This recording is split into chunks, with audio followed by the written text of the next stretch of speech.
One of the great biblical answers to suffering, you could put in the sentence, no other God has wounds. We're not like atheists on our own, all up to us.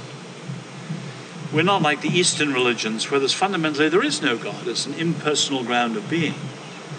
The wonderful thing about the biblical answer is there's someone there who cares and who comes. I love it. Just before Moses goes out and says, let my people go, the great cry of liberation, God tells him, I've heard my people's misery and their suffering.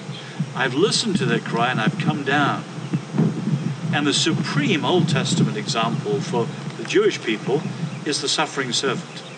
This servant, agent that God is sending to help the world, he is prepared on God's behalf for us to be hideously, excruciatingly disfigured, to take our place because of our sins that he took, the suffering servant. And of course, for followers of Jesus, that is Jesus on the cross.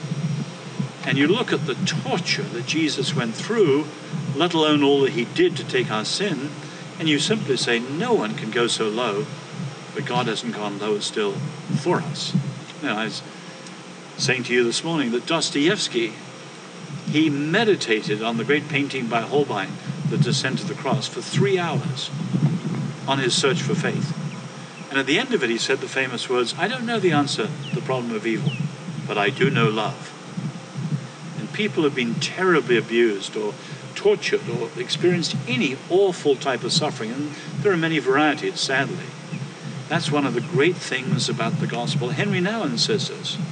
If you go to the 15th century altar in Eisenheim, Germany, there's a painting of Jesus coming down from the cross that's painted for lepers. And Jesus is painted with the suppurating, oozing sores of lepers. And it's a way in the 15th century of saying to plague victims of the time, Jesus, if you understand the cross, he went through all that for us.